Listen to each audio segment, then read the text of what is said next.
When Shelly and I only had 4 little boys, before we had the twins, which rounded out the 6 kids we have, when we only had our 4 little boys, those little boys were maniacs. They were wild. They were uncontrollable.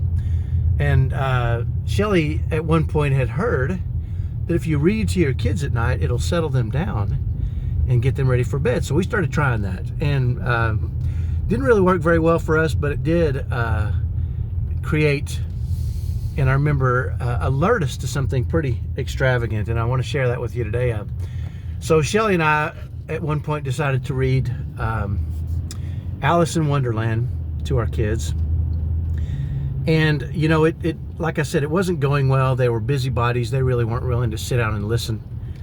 You know, they would look at pictures. We tried different things, but I'll never forget one time, as I was reading, Shelly stopped me cold, and it was at the part where Alice is going down the hole, and she comes to 2 different options, kind of a fork in the road, so to speak. And there's a cat there. I think it's a Cheshire cat. I might be pronouncing that wrong. Cheshire or Cheshire cat. And she says to the cat, "Which way should I go?"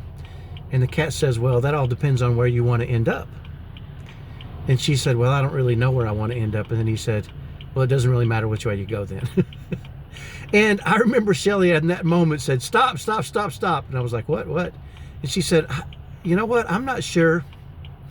We're doing all this work with our kids. We're working like crazy, but we haven't really, I mean, we know where we want to go as a family, but we've never really mapped it out. We've never really written it out." And I remember it sent me down, I used to be her research hound, and she called it sleuthing.